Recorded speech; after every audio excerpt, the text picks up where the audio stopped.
Alors dans cette vidéo, nous allons voir comment installer simplement une application via le Microsoft Store.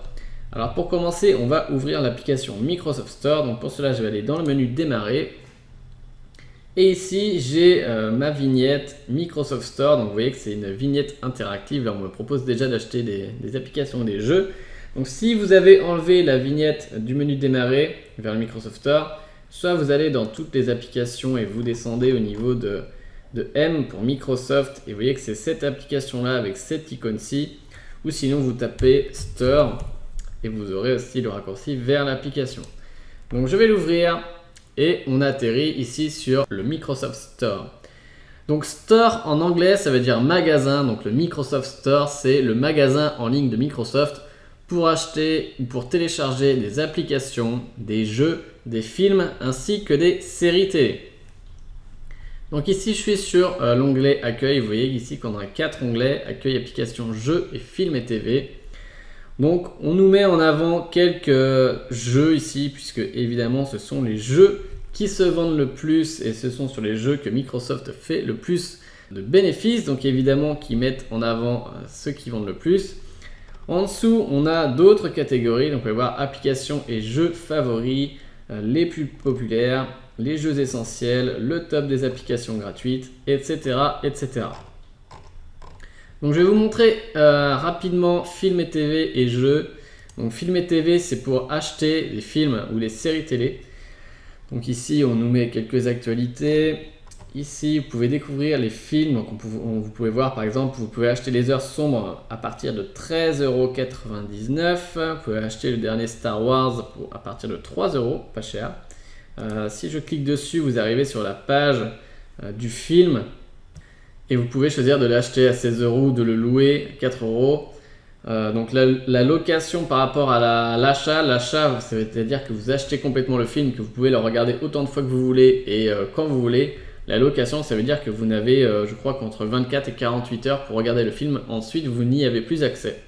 Vous pouvez choisir la qualité du film, donc là c'est en HD, on nous propose aussi à SD, donc SD c'est moins bien que HD, donc c'est une moins bonne qualité. Et vous pouvez aussi choisir la langue du film, donc là on nous propose de regarder le film en français ou en anglais. Donc voilà, ça c'était pour les films. Donc évidemment si vous descendez encore un petit peu en bas, vous avez les séries télé, donc vous pouvez aussi télécharger les séries télé en général américaines. Ensuite, nous avons les jeux ici dans l'onglet jeux. Donc les jeux en tant que tels, ce sont des applications, mais c'est quand même un type assez particulier. Il y en a beaucoup. Donc on vous propose une catégorie dédiée jeux où vous pouvez acheter ou télécharger des jeux. Donc les jeux ne sont pas forcément tous payants. Il peut y en avoir certains gratuits. Donc là par exemple, donc là j'ai que du payant. Là par exemple j'ai un jeu gratuit, Final Fantasy 15. Donc vous pouvez le télécharger, vous pouvez l'essayer. Donc je ne vais pas rentrer en détail dans les jeux parce que ce n'est pas l'objet de cette vidéo. Donc nous ce qui nous intéresse ça va être l'onglet applications. Donc ici de la même manière que sur les autres onglets on nous met en avant certaines applications. Donc on nous indique ici si c'est gratuit ou si c'est payant. Donc là c'est payant, là c'est gratuit. On a aussi d'autres catégories, donc meilleure vente d'applications, top des applications gratuites, top des applications payantes, etc. etc. Donc nous, on va s'intéresser pour l'instant à la top des applications gratuites. Donc en fait, pour chaque application, vous pouvez voir qu'on vous indique le tarif en dessous. Donc là, 14,99 €. Ici, c'est gratuit. Ici, c'est payant, etc. Donc ici, en bas, c'est que gratuit. Donc vous voyez ici que pour chaque catégorie, on nous affiche 8 vignettes. Donc ça doit dépendre de la taille de votre écran. Donc moi, sur cet écran-là, j'ai 8 vignettes, 8 applications. Vous pouvez cliquer sur afficher tout pour voir le reste des applications gratuites. Donc je clique dessus. Et ici, on arrive sur toute la liste des applications qui figurent dans le top des applications gratuites. Donc vous pouvez aussi appliquer certains filtres sur cette liste. Donc, vous voyez ici, vous avez 4 boutons. Donc ici, on a classement top gratuit. Donc en fait, ça va être pour changer de la catégorie qu'on avait sur l'écran précédent. Donc je peux aller dans top payant, les meilleures notes, les nouveautés, les plus populaires, etc. Section, ça va être le type d'application. Donc là, application ou jeu. Catégorie, donc ça va être le type d'application. Donc là, il y a un petit bug, vous voyez que c'est éducation et pas quelque chose d'éducation. Éducation, alimentation, divertissement, loisirs, magasinage, etc. Et puis on a l'indice PEGI. Donc l'indice PEGI en fait c'est pour indiquer la violence, l'alcool, le sexe, etc. dans les applications, les jeux ou les films et les séries TV. Donc pour les applications on n'a pas forcément besoin de s'en intéresser. Donc PEGI 3 ça veut dire interdit au moins de 3 ans, PEGI 7 interdit au moins de 7 ans, 12 moins de 12 ans, 16 moins de 16 ans, 18 moins de 18 ans, etc. etc. Donc voilà comment filtrer un petit peu cette liste. Donc là par exemple si je mets musique, je vais avoir que les applications pour la musique. Donc on va aller voir une application qui est assez connue qui s'appelle Spotify Music. Je vais cliquer dessus et on arrive sur la page de l'application. Vous pouvez voir qu'on a une grande image qui nous montre un peu l'application. On a un bouton installé ici. On a une description. On peut cliquer sur plus en général parce que le texte est plus long. Donc on peut avoir le reste de la description. On voit sur quelle plateforme c'est disponible. Donc ici seulement sur PC. Et puis on a les captures d'écran.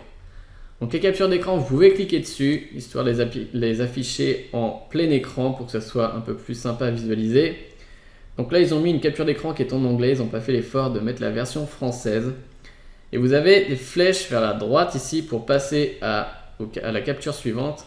Et donc vous avez aussi la flèche sur la gauche pour revenir à la capture précédente. Donc là, on peut voir que j'ai 4 captures d'écran, donc je peux encore cliquer une fois. Et une fois que vous avez vu toutes les captures, ou une fois que vous en avez vu assez, vous pouvez cliquer sur la croix ici pour revenir à l'écran de l'application. En dessous, on nous propose une liste d'applications que les utilisateurs aiment également par rapport à Spotify, par rapport à cette application. Ensuite, on a la configuration requise. Donc on nous donne 2 configurations, la configuration minimum et la configuration recommandée. Donc pour les applications, en général, il n'y a pas trop de problème, à moins que vous alliez télécharger des applications qui soient par rapport à l'édition de photos ou de vidéos. En général, pour le reste des applications, vous n'avez pas trop à vous en préoccuper. C'est plus intéressant pour les jeux, puisqu'il y a des jeux qui demandent des PC qui sont quand même assez puissants.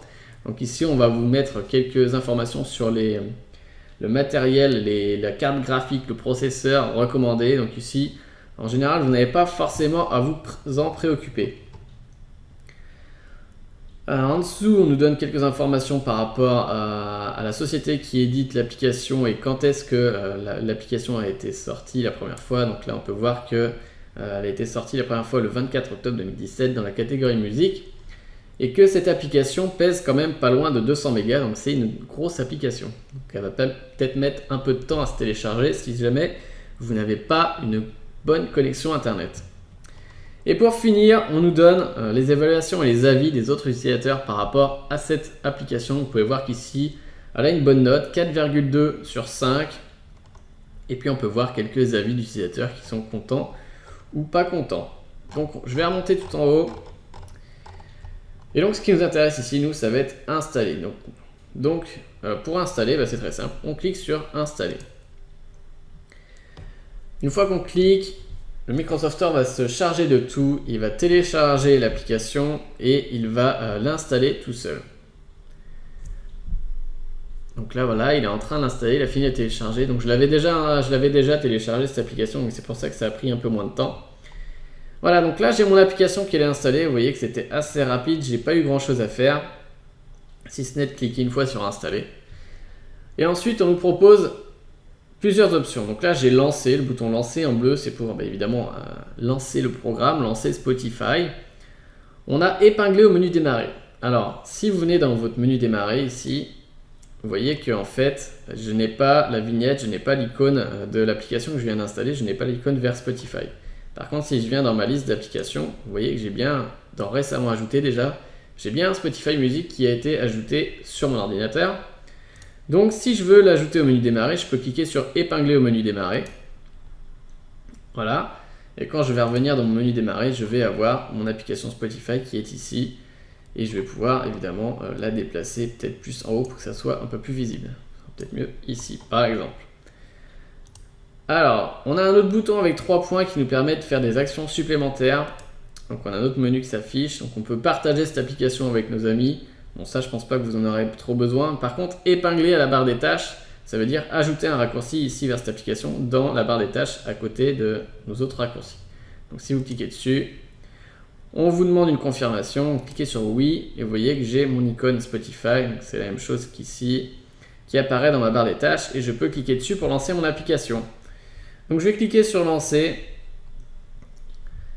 et donc j'ai mon application Spotify qui se lance. Donc là c'est une application où on nous demande dès l'ouverture de s'inscrire ou de se connecter. Donc moi j'ai déjà un compte, mais si vous n'en avez pas il faudra s'inscrire. Alors évidemment chaque application est différente, certains fonctionnent sans compte, d'autres nous obligent à nous inscrire, d'autres nous proposent de nous inscrire mais on peut faire sans.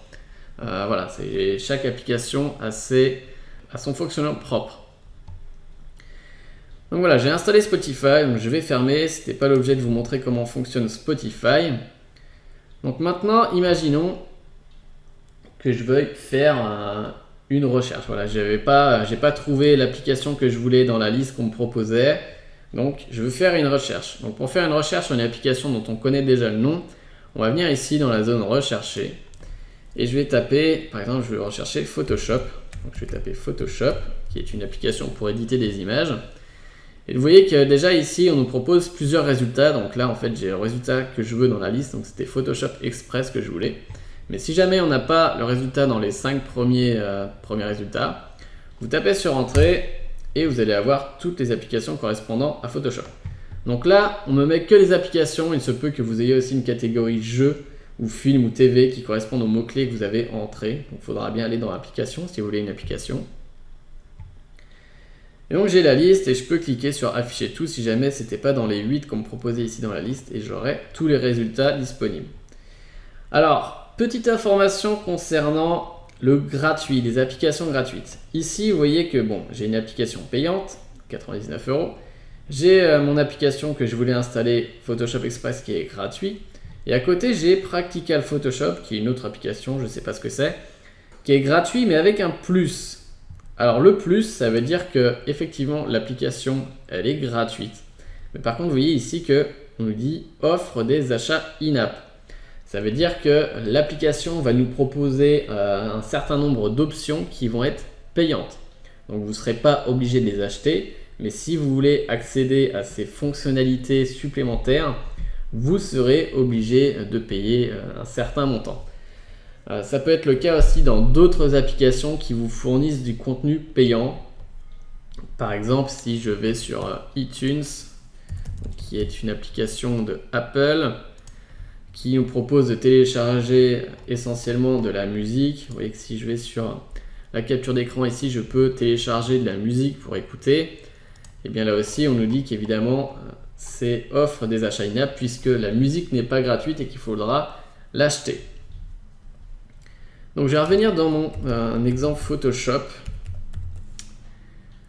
Voilà, je vais taper sur Entrée et en fait je vais aller sur Adobe Photoshop Element, le premier qui soit payant. Donc si jamais vous voulez acheter une application payante, vous avez le bouton acheter ici. On peut aussi vous proposer un bouton essai. Dans ce cas-là, vous aurez une période d'essai pour essayer l'application. Il se peut que vous n'ayez pas accès à toutes les fonctionnalités. Vous cliquez sur essai, c'est comme si vous cliquiez sur installer tout à l'heure. L'application va s'installer et puis vous aurez une période d'essai entre 7 jours, 14 jours, peut-être 30 jours. Si vous cliquez sur acheter, vous avez plusieurs comportements qui peuvent apparaître. Donc soit vous avez cet écran-ci qui s'affiche. Donc là, on nous dit que je veux acheter. Donc il se peut que vous ayez un écran intermédiaire pour vous demander votre mot de passe, histoire de bien confirmer que c'est bien vous. Donc moi, j'ai cliqué sur la petite case pour ne plus me demander mon mot de passe, comme ça je n'ai plus à le faire à chaque fois.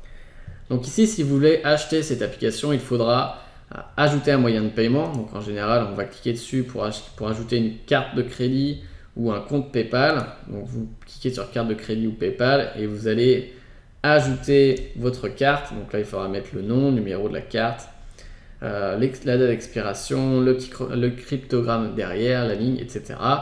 Une fois que vous avez enregistré votre carte, vous pourrez cliquer sur suivant et pour acheter l'application et pour la télécharger. Ça sera fait automatiquement de la même manière que si vous achetiez une application sur votre téléphone Android ou sur votre téléphone iPhone, si jamais vous en avez un.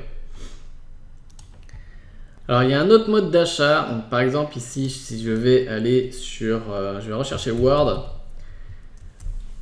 par exemple, qui est une application que j'ai déjà, mais pour vous montrer que c'est une application payante.